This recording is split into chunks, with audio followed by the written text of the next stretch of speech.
안녕하세요. 1월 27일 일일 브리핑해 보도록 하겠습니다. 규제를 푸는구나 얼씨구. 그런데 정작 투자자를 위한, 투기꾼을 위한 규제를 푸는 것은 그닥 많지 않았죠. 금융을 조우는구나 어쩔 TV 할 수 있는 상황인가요? 아니죠. 사실 금융이 더 크게 작용을 하거든요. 자, 부산 계속 마이너스입니다. 플러스 구경도 못했습니다. 대구는 석 달 동안 플러스를 구경했지만 부산은 계속해서 마이너스 행진을 이어가고 있는 가운데 매매, 전세 모두 약세. 자, 21년 분위기 어땠죠? 라는 제목을 붙여놨는데요. 올해 대출 40조 풀립니다. 작년에 얼마 풀렸다고요? 23년도에 대출 정책자금 60조가 풀렸었습니다. 40조 푼다고 했어요. 근데 40조 중에서 보금자리론 10조 플러스 마이너스 5조라고 합니다. 이거 예를 들어서 5조가 풀린다. 그 다음에 신생아 특례 27조 했는데 특례 40조 소진되는데도 거의 한 8개월, 9개월 가까운 시간이 걸렸거든요. 근데 특례는 전 계층 20대, 30대, 40대, 50대, 60대 다 할 수 있죠. 근데 신생아는 신생아 출산을 해야지 가능한 문제죠. 그렇기 때문에 이 돈이 27조가 다 쓰일지 안 쓰일지는 미지수입니다. 그래서 한 20조 정도 쓰인다고 쳐보면은 22년도 분위기가 날 수 있습니다. 금융 쪼이고 있습니다. 적격 대출 6억에서 9억짜리 주택을 살 수 있는 것 이제 그거 안 해줘. 그거 안 해줘. 이거 치명적입니다. 부산에서 6억에서 9억짜리 아파트 제법 많거든요. 치명적일 수 있습니다. 대출이 다 풀린다 손 친들 21년 분위기입니다. 21년 분위기는 부동산이 좀 식어가는 그런 상태였었죠. 자, 특례 우대와 신생아 특례가 공존하는 시기다 보니까 1월의 거래량 1,004건인데요. 이거 많으면은 11월 달 분위기까지도 갑니다. 11월 달 1,800건 분위기까지도 다시 뛰어 올라갑니다. 2,300건에서 1,800건으로 거기서 다시 1,500건 수준으로 줄어들었던 것이 다시 반등이 나타난다. 그럼 이것이 살 수 있는 기회인가 아니면 팔 수 있는 기회인가? 저는 오히려 팔 수 있는 사람, 다주택을 가지고 있다면 정리할 수 있는 아주 적기다. 이렇게 보는 입장입니다. 그럼 신생아 특례가 얼마나 대단한가 살펴보면은 기존에 이미 신혼부부나 생애 최초 주택을 구입하는 사람들한테 금리가 1.85에서 1.3% 사이 금리가 있었어요. 신생아 특례해봐야 어차피 이 신혼 아니면 생애 최초가 신생하고 거의 비슷한 그런 입장이죠. 네. 그렇게 했을 때 완전 이득이 많은 건 아니죠. 약간의 이득은 있죠. 물론 요 금리 적용받았다가 5년 있으면 다시 요 보금자리론 금리처럼 이렇게 돌아가긴 하겠죠. 신생아 아니었어도 이미 최초로 구입하거나 신혼부부들은 아주 저금리의 대출을 이용할 수 있었습니다. 자, 먼저 핵심 부분부터 한번 봅시다. 지난 정권에서는 규제를 했어요. 규제를 늘렸어요. 근데 금융에 대한 구멍은 줄여나갔기 때문에 금융으로 해결할 수 있는 부분들이 많았죠. 하지만 이번 정부에서는 규제는 있던 것은 막 철폐합니다. 그 대신 금융에 대한 구멍은 틀어 막아버립니다. 결국 시장을 움직이는 것은 금융, 돈의 힘, 저금리의 힘, 이것으로 가능했었는데요. 지난 정권보다 이번 정권에서는 역시 보수 정권이 들어서면은 투자는 힘들어. 이게 마치 공식이 되는 듯한 그런 모습을 보여줍니다. 자, 금융규제 1월 달에 당장 특례 보금자리론 우대형 종료돼요. 2월 달에 스트레스 DSR 도입됩니다. 대출 총액이 줄어드는 효과가 나타나죠. 연내에는 전세자금 DSR마저 시행합니다. 이거 하면 갭 투자는 사망이라 그러죠. 갭 투자자는 사망입니다. 연내에 도입됩니다. 갭 투자자가 안 들어오는 시장에서 부동산 시장이 활기가 있나요? 그닥 없습니다. 기존에 대출 풀로 받아서 막 DSR 60%막 이렇게 받았던 사람들 만기 연장이 되었거나 대안했을 경우에 DSR 40% 적용됩니다. 이게 4월 달부터 시작이에요. 이 치명적인 사람들이 있습니다. 당장 돈 구하러 지금부터 돌아다녀야 됩니다. 나중에 4월 달 돼가지고 뭐 어떻게 안 되겠나 하고 있다가는 뒤통수 제대로 맞습니다. 특례 전세, 역전세 우려 때문에 정부에서 특례 전세 1년간 시행했었죠. 이거 아니었으면 부동산 시장이 지금 절단 났을 거예요. 역전세 문제 때문에. 근데 이것마저도 종료됩니다. 무엇보다 또 큰 부분은 정책자금. 작년에 60조나 풀었던 걸 40조로 줄입니다. 거기에다가 제보자 내용도 또 있습니다. 자, 집을 많이 맡기면 간주 임대료. 전월세 신고도 이제 의무화로 가게 될 거고요. 2번의 유예를 해줬는데 이번엔 유예 안 해줄 것 같아요. 총선 이후기 때문에 어차피 뭐 뒤를 볼 필요가 없기 때문에 유예 없이 간다 손 치면은 다주택자 되면은 건강보험료라든지 이제 이런 부분들, 특히 피부양자 이거 박탈당하면은 이거 치명적이거든요. 자, 이번 정권에서는 쉽지 않다. 팔 수 있는 좋은 기회다라고 봅니다. 자, 쿠팡 지원 사격 열심히 해주고 계신가요? 우리나라 쿠팡 가입자 수가 2,400만 명이라든가? 아마 제 영상을 시청하시는, 매일 시청해 주시는 분이 한 2,000분 정도가 시청해 주시는데, 이 중에서 1,000분 정도는 아마 쿠팡을 이용하고 계실 거예요. 그 중에 하루에 한 10분만 참여해 주셔도 되거든요. 근데 10분마저도 참여 안 해 주십니다. 딱히 여러분들에게 돈이 더 드는 것도 아닙니다. 저한테는 일정액의 수수료가 지급이 돼요. 근데 여러분들 구매하는 가격에는 전혀 지장이 없습니다. 단지 저에게 힘을 좀 실어 주십시오. 네, 감사합니다. 자, 매도 물량 52,700개. 계속해서 상승해 나가는 모양새를 변함없이 유지하고 있다. 일주일 전 대비 1%씩 늘어납니다. 전세 물량은 좀 줄어들고 있습니다. 전세 물량은 연초 대비 줄어들었어요. 이런 지역이 몇 군데 있긴 한데 부산도 줄어듭니다. 줄어들었다고 안심할 땐가? 여기 지금 9,000개 이상이면 여전히 많은 상태입니다. 쭉 내려올 때까지 더 지켜봐도 됩니다. 정말 난 투자를 할 거야, 살 거야 하는 사람은 이 물량이 쭉 줄어들어서 정말 9,000개 수준 그 아래쪽으로 내려오게 되면 한번 생각 좀 해보는 거지. 지금 규제 풀은다고 시중 금리도 낮아진다고 그렇다고 덥석 잡기에는 가격이 아직까지 좀 높다고 많이 느끼고 있죠. 높다고 느낀다는 거, 특례 대출 거의 40조가 풀리는 시장 분위기에서 대구는 3조나 대출을 받아갔습니다. 부산은 1조밖에 대출을 안 받았어요. 왜? 집이 싸다고 느끼면 특례 대출 받아가지고 DSR 우회해서 너도 나도 집을 샀을 건데 사지 않았더라는 거죠. 비쌉니다. 대구, 부산 소득 수준 뻔한데요. 집값은 30% 비싼데요. 6억에서 9억 시장이 죽어나가는 마당. 자, 분양권 거래량 여기 많았습니다. 여기 많았어요. 가격 한번 짚어보고 올게요. 자, W 이렇게 아주 고가의 아파트들 거래되고 있는데요. 고점 대비 90% 정도 수준. 이렇게 비싼 물건 이제 받아줄 수 있는 사람이 사줄 사람이 있어야지 또 세수도 거치고 또 지역 경제도 돌아가겠죠.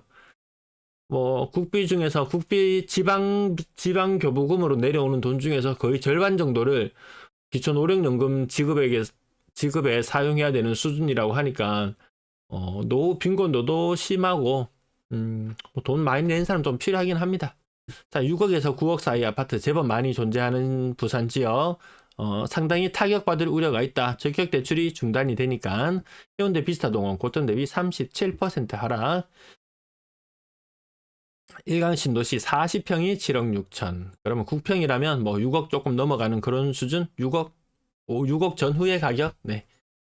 LG 메트로시티 30%. 끝자리가 살짝 내려와 있습니다. 7억 5천 정도 수준까지도 올라갔다가 다시금 조금 조정받을 수밖에 없습니다. 연식은 오래되고. 나중에 재건축 이런 거 답 안 나옵니다. 아파트 매매 가격 7억 이 정도 가격이면 분담금 수억씩 내고 들어가야 되는 상황이거든요. 용적률을 어느 정도 올려준다 손 치더라도 생돈 그만큼 낼 만큼 여력되는 사람들이 많지 않을 겁니다. 고점 대비 28%. 부산의 모습은 현재 28%요 정도 수준 하락하는 것이 일반적인 모습이다라고 말씀드리는 가격들, 요 가격들. 비싼 아파트들은 여전히 비싸기만 하던데 주식 투자할 때 1등주와 2등주, 그 테마주 같은 거 이렇게 순환매 막 돌아다가 어떨 때 보면 1등주 못한 사람 2등주 사는 사람들 있잖아요. 자, 1등주를 제외하고 2등주 6억 이하로 한번 내려와 보면 고점 대비 30% 이상 하락하는 모습들도 계속해서 보여주고 있습니다. 1등주는 사서 1등주가 조금 오른다.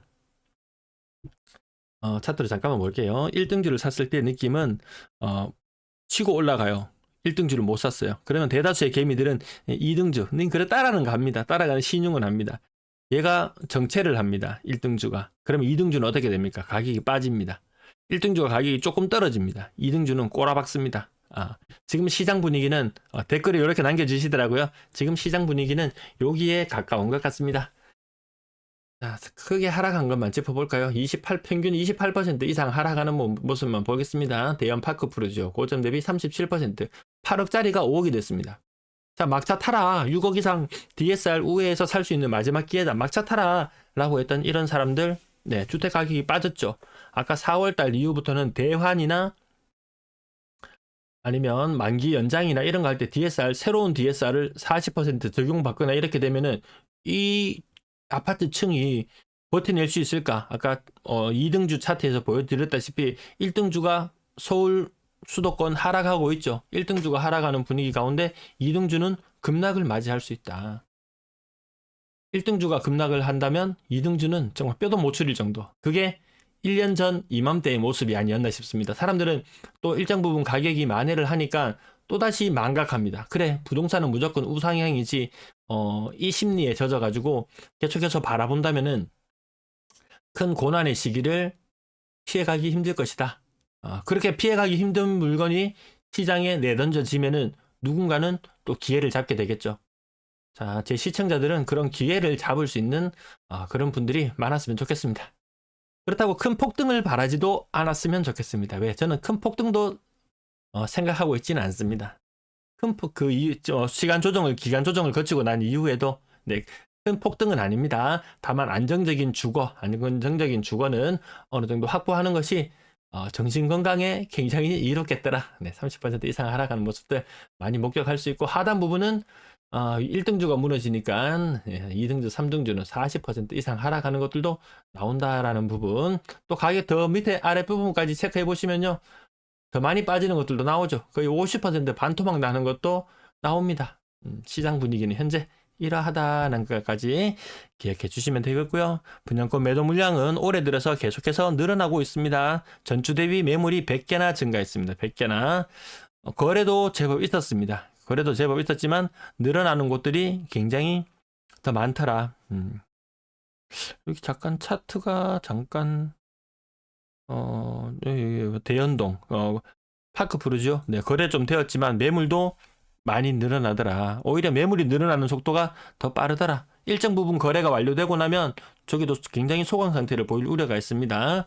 자, 작년에 13대책, 13대책 풀렸을 때 가자라고 사람들은 예측하는 사람도 있었어요. 하지만 그런 일은 일어나지 않았다. 올해 뭐 재건축 뭐 하고 또 공급한다고 하지만 규제 해제하고는 좀 무관한 이야기였죠. 가자라고 할 수 없는 그런 상황.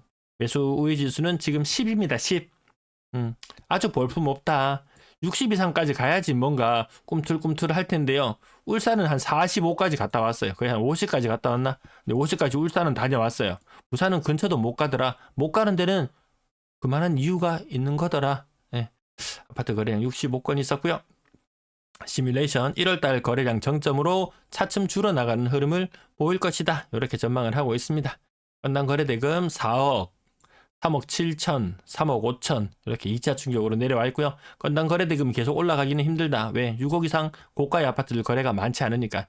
60조의 돈이 풀렸을 때 시장은 이런 반응을 보였습니다. 40조의 돈을 풀리면 당연히 그 규모는 작아질 수밖에 없겠죠.